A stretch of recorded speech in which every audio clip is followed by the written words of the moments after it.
28 करोड़ लोग यहाँ पे बस रहे हैं, वो अपने बहनों का हिस्सा खाने के लिए उद्यम मचा देते हैं। तो ये किस तरह इसको बदला जाए? क्या हम मसाजिद में उलमा की ड्यूटी लगाएं या स्कूल कॉलेजेस के अंदर अपने निसाब को तब्दील करें, या हम क्या करें? हम बेबस क्यों हैं? हमारी कौम क्यों अदालतों में इतने अंबार इन केसेस के लग गए हैं कि बहन जब तक केस नहीं करती कोर्ट में जाके, भाई जो है वो हिस्सा देने को तैयार नहीं है। देखिए, इसके अंदर ना एक बहुत बड़ा अलमिया है और ये हमारे मुआशरे की सबसे बड़ी हकीकत है। हमारे यहाँ प्रॉब्लम ये है कि लोग आम प्रैक्टिस में सिर्फ जुमा ही पढ़ते हैं, अगर आम भी नमाज पढ़ते हैं तो उसके अंदर दर्स कुरान नहीं होता। और हमारे यहाँ खतीब रखा जाता है जो हाफिज कुरान होता है, वो आलम कुरान होता ही नहीं है। नतीजा यह है, आप सल्लल्लाहु अलैहि वसल्लम ने फरमाया कि अगर कोई शख्स किसी के पास दीन सीखने के लिए आए और वो उसको कुरान के अलावा कोई और चीज सिखाए तो वो जहन्नमी है। तो अंदाजा कीजिए कि होना तो ये चाहिए कि हमारे उलमा कराम जो हैं वो बाकी जितने भी ऑल फॉल किस्म के मौजूआत को लिए फिरते हैं, उसकी बजाय कुरान पढ़ाएं। ये मुआशरे में जो इस वक्त हमारे सोशल इश्यूज चल रहे हैं, मुआशरती मसाइल चल रहे हैं, औरतों के साथ ज्यादती हो रही है किसी ना किसी तरह, उनको एड्रेस करें। देखिए, कुरान पाक में अल्लाह ताला कहते हैं इन्ना दीना इंदल्लाहिल इस्लाम। और दीन का जो लफ्ज है ना, दीन के लफ्जी मानी क्या है? दीन के लफ्जी मानी है बेहतरीन मुआशरत। ठीक हो गया, ठीक। तो बेहतरीन मुआशरत तो इसी तरह होगी जब सबके हकूक अदा किए जाएंगे। रिदा, आप ये बताएं कि अगर भाई अपनी बहन को विरासत से महरूम करे तो बहन जो है वो कहाँ से इनिशिएट करेगी अपने हिस्से के, अपनी राइट की प्रोटेक्शन के लिए? वो कहाँ से स्टार्ट करेगी? उसको कौन सी अदालत में जाना पड़ेगा?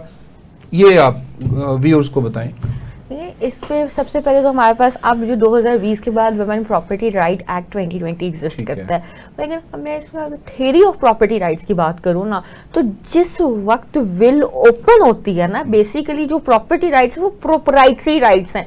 ज़रूरी नहीं है कि आपके लीगली आपके नेम में हो। आप जब तक एक चीज़ प्रोपोजिटस मर गया हुआ है, उसकी विरासत अभी खुली नहीं और वो एक इमानत है, तब तक आप उसके बेनिफिशियल ऑनर हो। हमें ये समझने की जरूरत है प्रोप्राइटरी राइट लीगली वो प्रॉपर्टी आपके नेम में भी वेस्ट हुई है या नहीं। प्रोप्राइटरी वो उसी वक्त जिस वक्त उसकी डेथ हुई है, उसके डेट्स वगैरह क्लियर होके विल ओपन हो गई, विल या विरासत खुल चुकी है, तो आप उस वक्त उसके बेनिफिशियल ऑनर बन चुके हो। आपका उस प्रॉपर्टी में प्रोप्राइटरी इंटरेस्ट वेस्ट कर चुका है। इसका मतलब ये है कि सबसे पहले अगर आप सक्सेशन सर्टिफिकेट में देखो तो आप उस प्रॉपर्टी के वारिस आते हो। तो पहले ये होता था, आप सिविल कोर्ट में जाते थे, प्रूव करते थे कि मेरा भाई है, ऐसा मेरे फादर की जो है प्रोपोजिटर्स में विरासत में आती हूँ और ये मेरा भाई, और इस तरह जायदाद खुलती थी और इसने मुझे डिसएंटाइटल किया। वो कहता था इसने नहीं, मैंने कर दिया हुआ है, दे दिया हुआ है। एक लॉन्ग केस एविडेंशरी बैलेंस पे चलता था, या इसने अपनी जिंदगी में ले लिया। अब ये सारी चीजें खत्म हो चुकी हैं, क्योंकि जब सक्सेशन सर्टिफिकेट में आप वारिस हो तो इसका मतलब जायदाद ऑटोमेटिकली अपने शेयर के आप वारिस हो। तो अब आपको प्रूव नहीं करना पड़ता, क्योंकि इट इज ऑटोमेटिकली प्रूव्ड। अब आपको सिर्फ इन्फोर्स करवाना पड़ता है। तो इन्फोर्स कराने के लिए जो नया लॉ 2020 का है, उसके तहत आपको किसी अदालत में नहीं बल्कि ओम्बड्स पर्सन के पास जाना पड़ता है। अच्छा।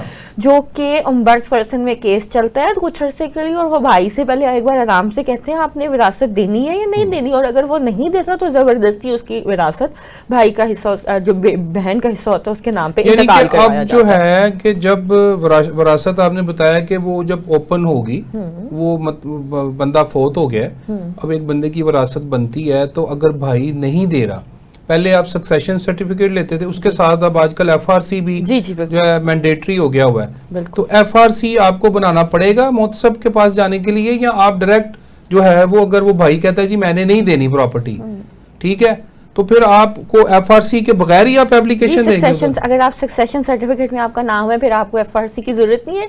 पहले ये होता था नहीं, सक्सेशन सर्टिफिकेट और इसमें जरा फर्क हमारे व्यूअर्स को ये बताएं कि जब विरासत की तकसीम होनी है और उस तकसीम के अंदर भाई अपनी बहन को हिस्सा नहीं दे रहा, मेरा सवाल ये है कि जब वो नहीं दे रहा तो क्या वो सिविल कोर्ट में केस दायर करेगी, एफआरसी बनवाएगी, या ओम्बड्समैन के पास जाएगी? वो स्टार्ट कहाँ से करेगी? पहले वो सिविल कोर्ट में जाती थी, अब ओम्बड्सपर्सन के पास जाती और है। FRC भी बाद में बनेगा? FRC का कोई ताल्लुक नहीं है इस चीज से। FRC तब आता है जब वो कह देगी ये मेरी बहन नहीं है, या इसका फैमिली ट्री, वो फैमिली ट्री के नादरा में तो मैं बचपन से रजिस्टर्ड हूँ। FRC से ज्यादा ये सक्सेशन सर्टिफिकेट का मामला है, और सक्सेशन सर्टिफिकेट तो लेना ही लेना है, चाहे ओम्बड्सपर्सन की जाए ना जाए, सिविल कोर्ट जाए ना जाए, क्योंकि सक्सेशन सर्टिफिकेट पहली वो चीज है जो प्रोपोजिटर्स के राइट से फ्लो करती है। तो सक्सेशन सर्टिफिकेट मोस्ट इंपॉर्टेंट नहीं है अगर आप वारिसान में आते हो। बल्कि इसका जो मैं हल समझती हूँ वो बहुत सिंपल है कि जब जायदाद खुलती है और इस वक्त वो प्रोपोजिटर्स के नाम पे, अब मेरे हिसाब से तो ये भाइयों के नाम चढ़नी ही नहीं चाहिए, ये इक्वली सब शेयर्स के नाम पे चढ़े। उसके बाद अगर बहन ने किसी को देनी है तो वो दे या ना दे, वो बहन के नाम तो वो चढ़ाने नहीं चाह रहे ना। इशू ही मेन बोन ऑफ कंटेंशन ही ये है कि बहन को तो देना ही नहीं ना हमने, यहाँ पे रियासत का मसला, बहन का हिस्सा हमें मिलेगा तो हमारी पूरी पड़ेगी ना। यही तो रियासत का मसला है। ये मुआशरे का कानून है, ये वाला कानून नहीं है, अल्लाह का कानून नहीं। हमारे राना साहब मुआशरे का कानून, मुझे बहन का जब तक हिस्सा नहीं ना मिलेगा मेरी पूरी नहीं पड़नी। ऐसे ही है। असल में असल प्रॉब्लम जहाँ पे पैदा हो रहा है ना, वो लोगों को तालीम की कमी है, शऊर की कमी है, और खौफे इलाही की कमी है, खौफे खुदा की कमी। उसकी बड़ी प्रॉब्लम ये है कि मुझे समझ नहीं आती कि वो माँ जो खुद एक औरत है, वो जब बेटी की विरासत को मारना होता है तो वो बेटे की फेवरिंग हो जाती है। ठीक है, हालांकि वो भी अपना इस राइट को वो एक्सप्लॉइट हो चुकी है, वो डिप्राइव हो चुकी है बीइंग अ सिस्टर या बीइंग अ डॉटर।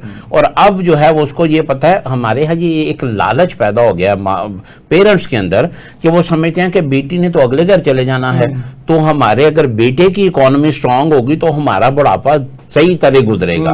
तो ये आजकल तो बेटे अपनी माँ बाप को घर से बाहर निकाल रहे हैं। नहीं देखें, वैसे ही सूरा बकरा में अल्लाह ताला ने कहा कि तुम अपनी औलाद को जो तंगी रिज़्क है उसकी बिना पे मर्डर मत करो, हम तुम्हें भी रिज़्क देंगे और उनको भी देंगे। और फिर सूरा बनी इसराइल में जाके कहा कि हम तुम्हारे बच्चों को भी रिज़्क देंगे और तुम्हें भी देंगे।